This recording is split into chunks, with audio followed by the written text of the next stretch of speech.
All right. It is Wednesday afternoon, February 18th, 2026. And if you've been staring at your screen all day... You're probably feeling a little bit motion sick. Yeah, motion sick is a good word for it. Whiplash, maybe? Yeah. The closing bell rang a few hours ago. And honestly, whiplash is, I think, the only word that really fits what we just went through. Oh, absolutely. Whiplash is probably the most diplomatic way you could put it. I mean, today was a real masterclass in market psychology, wasn't it? It really was. It was one of those days that, promises total clarity around lunchtime and then just delivered absolute chaos by the time you were thinking about dinner. It's so true. I want to just take a second here to really set the scene for everyone listening, because if you only looked at the closing price, you missed the entire movie. Mm-hmm. The ending doesn't tell the story. Not at all. We had this huge, just euphoric pop right at 1:00 p.m. Eastern. The Fed minutes hit the wire. The algorithms just went completely insane. Green candles were exploding everywhere. It felt like liftoff. It did. And then just as quickly as it came, all of that enthusiasm just vanished. It evaporated. The market backed up. It sold off. And we basically just limped into the close, looking like we'd gone a few rounds in the ring. It's the classic buy the rumors, sell the news, but with a really nasty little twist this time. How so? This wasn't just selling the news. This was buy the headline, read the fine print, and then panic sell. And that is exactly what we need to unpack in this deep dive, because this wasn't just some random volatile Wednesday. This felt different. This felt like a fake out. The big one. And it feels like it's signaling something much, much bigger than just intraday noise. I mean, it feels like the whole easy money era, that, that comforting feeling we've had for years, that bad news is actually good news because the Fed will always step in to save us. That might be officially over. That is the absolute core theme we have to wrestle with today. Yeah. I mean, the safety net that investors have relied on for a decade, it's fraying.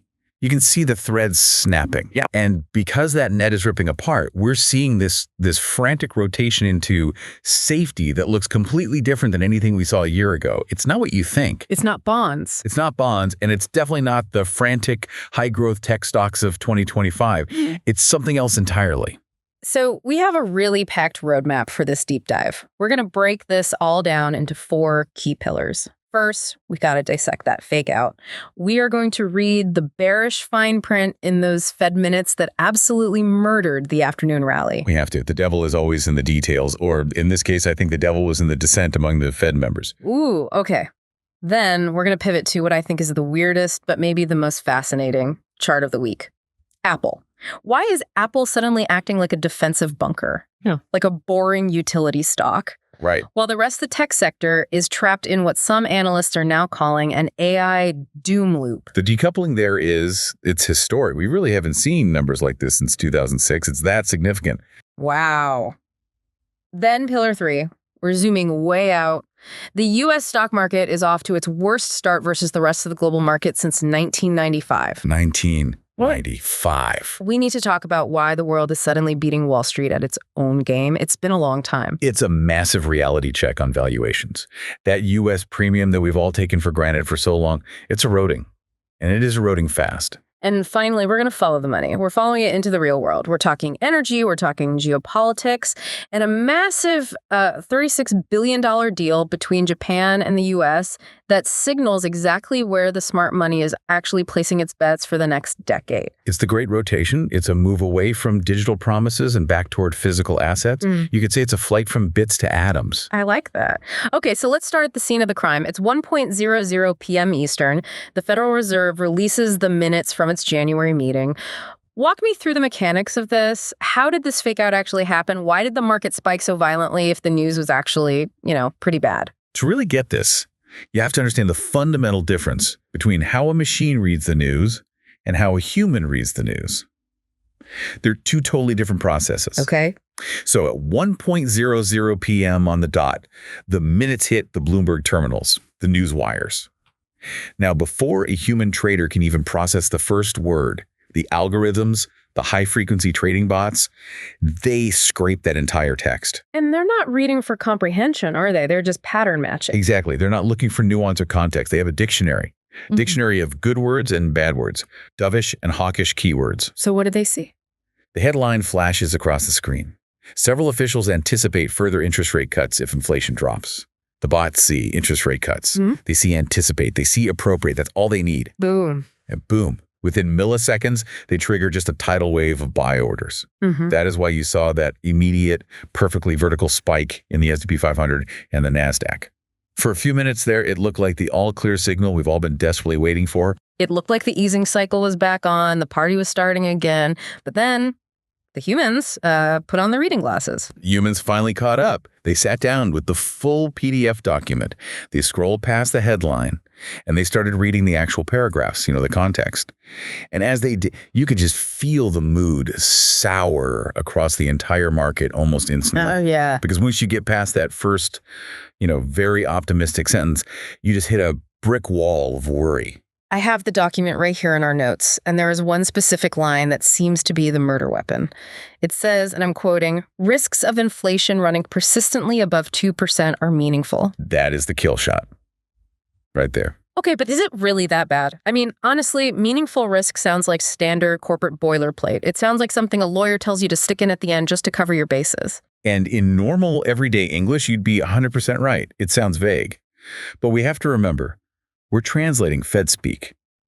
It's a completely different language, and in that language, words like meaningful and persistently are basically heavy artillery. They don't use them lightly. They absolutely do not.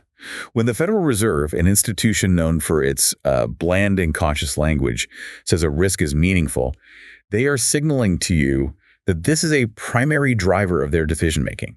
It's not a footnote, it's the headline for them. So translate that for us. What are they actually saying to the market with that one phrase? They're saying, hey, everyone, slow down. The fight against inflation isn't over. Not by a long shot. If there's a meaningful risk of persistent, meaning sticky, hard to get rid of inflation, it effectively takes any aggressive front-loaded rate cuts completely off the table. So they can't save our portfolios if they're still worried about the price of milk. That's it in a nutshell. They cannot risk cutting rates to juice the stock market if they're secretly terrified that inflation is going to get stuck at 3 or even 4%. It completely flips the script. It goes from we are cutting to help the economy to we might have to hold the line or even tighten to save the currency. So the algorithms bought the hope of future cuts, and the humans sold the reality of higher for longer. Precisely. The bots bought the trailer, the humans watched the movie and realized it was a horror film. But, it goes even deeper than just that one line about inflation. The really telling part of these minutes is that this wasn't a unanimous meeting. Right. We tend to think of the Fed as this monolithic block, right? The Fed decided this or the Fed did that. But the minutes show the cracks are really starting to form. I noticed that. This looked less like a meeting of the minds and more like a three-way brawl. You had a complete split decision. It is genuinely one of the most divided sets of minutes we have seen in years. You had distinct factions forming inside that room, and they all want to go in different directions. Okay, break that down for us. Who is fighting who here? What are the different camps? All right, so on one side, you have the hawks, the inflation fighters. These are the officials who are looking at the data and saying, don't touch anything. They want to hold rates steady right where they are for some time. The status quo camp. The status quo, let's not mess this up camp. They're still too worried about inflation. But then you have a more extreme group. The minutes say several members, and notice the vague quantity there, several, indicated they would have supported language saying rates could actually go up again if inflation stays high. Wow. So hikes. Hikes aren't even fully off the table for some of them. That's incredible. That's the part that really scared the market. I mean, we're all sitting here praying for cuts, and some of the voting members are sharpening their knives for another potential hike. Unbelievable. But then it gets even more complicated. Yeah. You look at the official dissenters, Governor Stephen Mirren and Christopher Waller.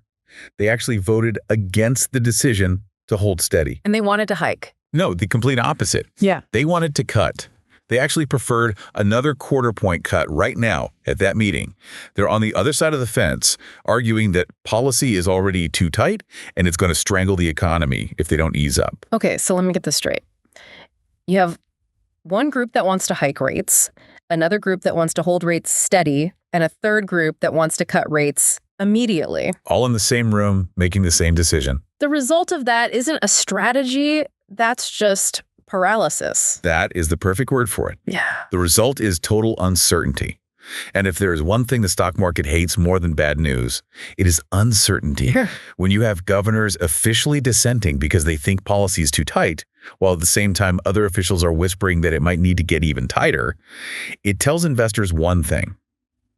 The Fed has no idea what it's doing. There's no clear consensus on the path forward. And that completely destroys the concept of the Fed put, doesn't it? Let's define that term really quickly for listeners. The Fed put is this psychological safety net the market has relied on for years. Right. It's the belief that if the stock market crashes hard enough, the Fed will always step in and cut interest rates to save the day. It's a put option against a market collapse. A backstop. A backstop, exactly. But if the Fed is busy fighting amongst themselves, and if they're terrified of persistent inflation, that safety net evaporates. They're not coming to rescue our 401ks. They are too busy arguing about what the problem even is. And there was another layer to this in the minutes that I found really, really interesting. It was about the labor market. The minutes noted that the vast majority of officials now believe the labor market is stabilizing. Which on the surface sounds great, right? People have jobs, unemployment isn't spiking, the economy is chugging along. Right. Usually that's news we would cheer for. And it is good for the economy, it's good for Main Street. But it is terrible for the rate cut narrative on Wall Street. This is the bizarre paradox we're living in right now. Why is that? Because if the labor market is stable and strong, the Fed has zero pressure to cut rates just to save jobs.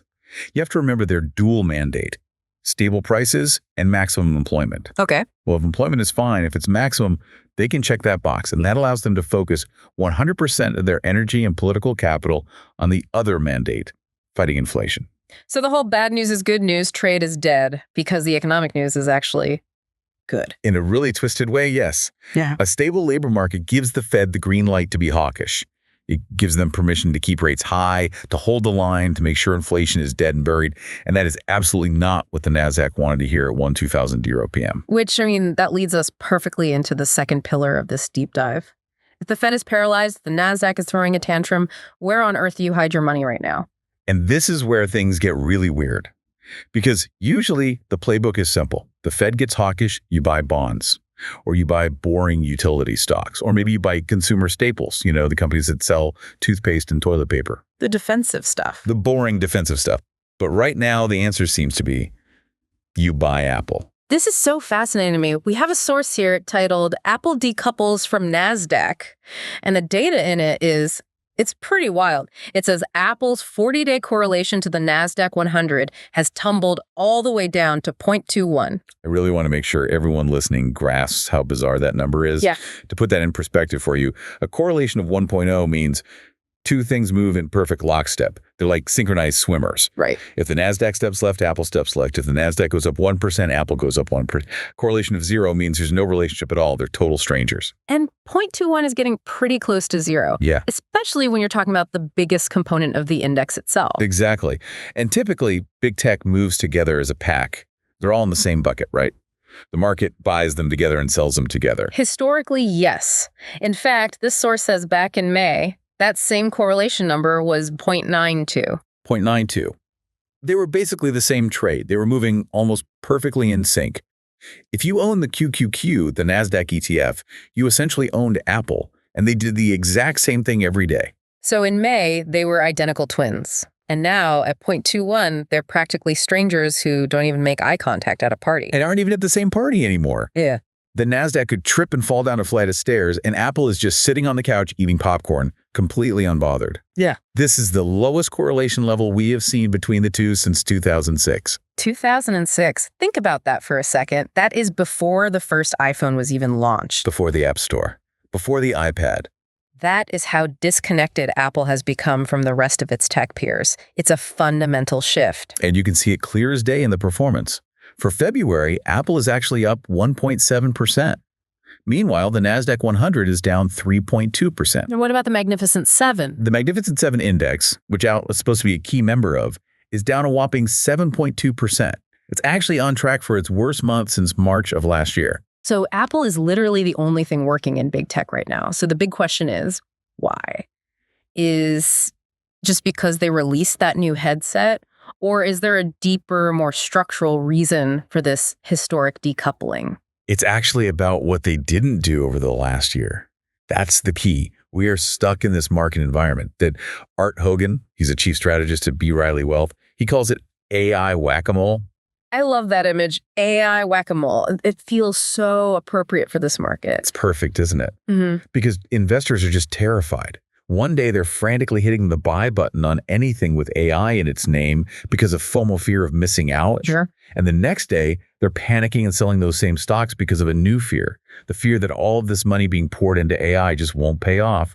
We're calling it the CapEx bonanza. Let's unpack CapEx for a second. That stands for capital expenditures, right? The physical stuff. Right. It's basically the money that companies spend on big physical assets. Right. In this case, you've got Microsoft, Google, Meta, Amazon. They're spending not just billions, but tens of billions of dollars on building out data centers, buying every NVIDIA chip they can get their hands on, and securing massive amounts of energy to power this AI revolution. It's a colossal bet. And Wall Street is starting to look at the price tag for that bet and ask a very simple question. Where is the profit? When do we actually get paid back for all this spending? That is the trillion-dollar question. And it's creating what some are calling an AI doom loop in market sentiment. The fear is that the spending is a black hole or that the competition will be so fierce that the profit margins will collapse for everyone. But Apple basically sat out the AI arms race. They did, and they were criticized for it for a long time. The narrative was that they were falling behind. Where is Apple's version of ChatGPT? Exactly. And now that same laziness or caution, whatever you want to call it, has become their single biggest asset in this market.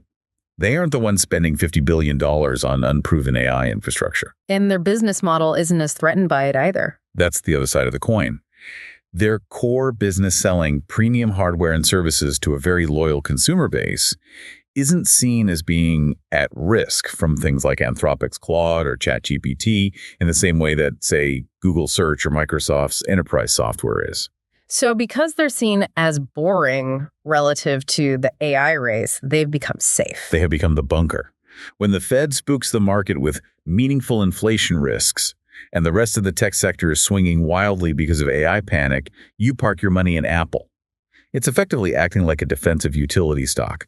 It's a place to hide out until the storm passes. So it's a flight to safety, but instead of buying gold or treasury bonds, investors are buying the iPhone maker, which is just deeply ironic considering for the last 15 years it's been the quintessential tech growth stock. It's the ultimate irony. But in a world of AI doom loops and a paralyzed Fed, stability is the ultimate premium. And right now, you aren't buying Apple for explosive growth. You are buying it because it feels like it's the only ship in the tech harbor that isn't taking on water. But even with Apple holding up the fort, the broader U.S. market is clearly struggling. And I think this brings us to our third pillar, the global reality check. This is the statistic that I think should make every single U.S.-centric investor just take a pause and really think. For the year to date, U.S. stocks are off to their worst start versus the global market since 1995. 1995, that is over 30 years ago. I mean, that's a generation. It's a lifetime in market terms. We've become so conditioned to U.S. outperformance. For the last decade, it's really been the only game in town. The U.S. exceptionalism trade was the easiest money you could make. So why is that changing now? What's the catalyst? Is it just because the U.S. is down, or is the rest of the world actually doing something right for a change? It's a powerful combination of both. First, you just have to look at the valuations. The easy money era in the U.S. has left us with a valuation hangover. Right now, U.S. price-to-earnings ratios are, on average, 40% higher than the rest of the developed world.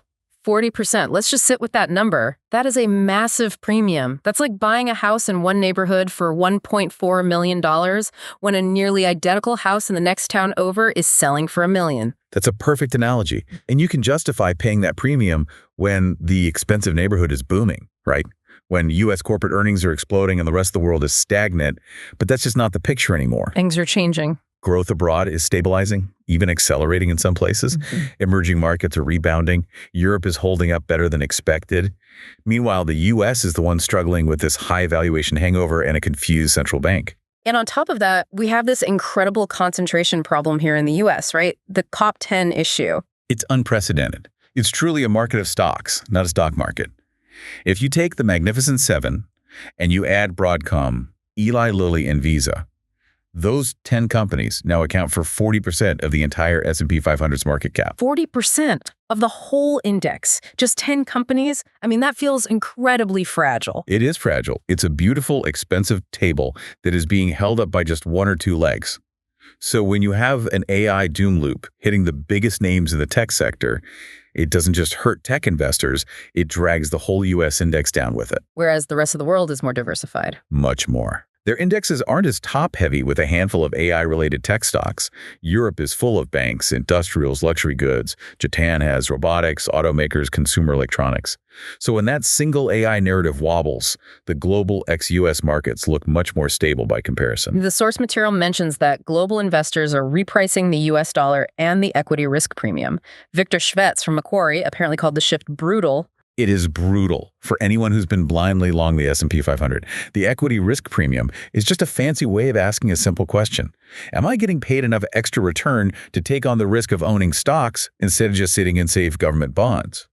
And the answer is changing. And right now in the U.S., the answer is increasingly no. The premium is razor thin. But you look at Europe, you look at parts of Asia, and the spread is much better. The value proposition is just more compelling over there right now. So if you're a global money manager and you can get decent economic growth in Europe or Asia for a 40% valuation discount, why would you keep chasing these incredibly expensive U.S. tech stocks that are facing regulatory headwinds and an uncertain Fed? You wouldn't, and you aren't. The capital is starting to rotate. It's a slow turn like an oil tanker, but it's happening. Money is leaving the expensive, crowded party in the U.S., and it's going to the cheaper, more stable parties overseas. And that rotation isn't just geographic, is it? It's also sectoral. We're seeing a clear move away from bits and toward atoms, from software back to real stuff. The real asset rotation. This is our fourth pillar, and honestly, in my opinion, it might be the most critical theme for the next 5 to 10 years. This is where the really smart money, the sovereign wealth funds, the long-term family offices, the billionaires, is actually moving right now. Let's talk about what's driving this, because it seems to be heavily influenced by geopolitics. The world feels, sharper, more dangerous this week than it did last week. Unfortunately, yes. The geopolitical risk premium, which was dormant for a while, is back with a vengeance. We got news today that the peace talks in Geneva, the ones concerning the Russia-Ukraine conflict, they completely collapsed. And they didn't just collapse, they collapsed fast. 2 hours. They lasted just 2 hours. The official description was that the talks were difficult and they ended almost as soon as they began. For the market, that signals that there was no easy diplomatic off-ramp to that conflict anytime soon. And if there's no off-ramp, the risk to energy supplies in Europe remains incredibly high. Precisely. And then you pivot to the Middle East. That situation seems to be escalating again, just when we thought things might be calming down. We heard some chatter about a new nuclear deal framework with Iran, which on the surface sounds positive, but then you have to look at the actions, not the words. Iran's supreme leader, Ayatollah Khamenei, posted some very incendiary comments, and more importantly, reports are surfacing that Iran has partially closed the Strait of Hormuz.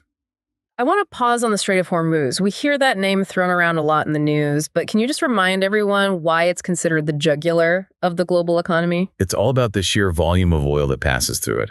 It's this tiny, narrow strip of water between Iran and Oman. But something like 20% of the world's total oil consumption flows through that one choke point every single day. 20%, 1 in every 5 barrels. That's massive. It's irreplaceable. There's no other route. If you choke that point, you effectively put a clamp on the global economy. So when these reports say Iran has partially closed it, what does that actually mean in practice? I mean, you can't exactly put up a toll booth in the middle of the ocean. No, it's more subtle than that. It usually means harassment. It means conducting naval exercises that block shipping lanes for hours or days at a time. It means seizing foreign oil tankers. It means raising insurance premiums for shipping so high that captains refuse to even enter the area. It's a signal of intent. And the oil market heard that signal loud and clear. Yeah, looking at the screen, Brent crude is trading around $69, WTI is around $70. Oil prices are definitely rising. Gold is rallying too. These are the classic fear assets. Exactly. So let's bring it all back to your portfolio. If tech is fading because of the Fed and these AI worries, and the broader U.S. market looks expensive and fragile, and now you have the risk of war spiking oil prices, where does the money go? It goes to the real stuff, the stuff that matters in a crisis. Energy, commodities, gold. Right. And the defensive side of that trade is buying oil because you're afraid of war. But there is also an offensive side to this, a growth side to the real asset story. And that brings us to that big Japan news. A $36 billion deal. This really caught my eye. Japan has agreed to invest $36 billion directly into U.S. oil, gas, and critical mineral projects. This is a huge, huge deal. Yep. It's part of a broader trade and security pact with President Trump's administration. But look at where that money is specifically going. It's not going into a new software startup in Silicon Valley. It's not going into a new dating app. Oh. It is going into LNG, liquefied natural gas terminals. It's going into mining projects for critical minerals like lithium and cobalt. It's going into the physical backbone of the economy. It's all infrastructure. It's all about energy security and supply chain security. It is the ultimate acknowledgement that in this new, fragmented, and more dangerous world, energy independence and resource security are far more valuable than the next AI chatbot. Japan is a very smart, very long-term investor. When their government and corporations commit $36 billion to physical U.S. energy assets, they are telling you where they see the real value for the next decade. It really just reinforces this entire idea of the Great Rotation. We spent the last decade valuing code and digital networks. Now the market is waking up and revaluing commodities and physical infrastructure. And just look at the timing. This is all happening at the exact moment that the AI bubble fears are peaking. It's a perfect storm for a major rotation. You sell the expensive, volatile digital tech, and you buy the undervalued, essential physical energy assets that are now being supported by both geopolitical scarcity and massive state-level investment deals. It's almost like the market is finally sobering up. The wild party of free money and infinite tech growth is ending, and the hangover cure is oil, gas, and Apple. That is a surprisingly accurate summary of the portfolio shift we're seeing play out in real time today. It is a fundamental move toward durability and necessity. Apple is durable. Consumer tech people aren't giving up their iPhones, crisis or not. Energy is a durable economic necessity. The modern world literally stops without it. All the speculative fluff is getting washed out of the system. So let's bring this all back home for the listener. It's Wednesday night. They're looking at their portfolio. They watched that rally today completely fail. They're feeling the whiplash. What is the final synthesis here? What's the big takeaway? The biggest takeaway is this. Do not chase the headlines. The 1.0 p.m. pop today was a trap. It was a mirage. It was based on a superficial algorithmic reading of a complex situation.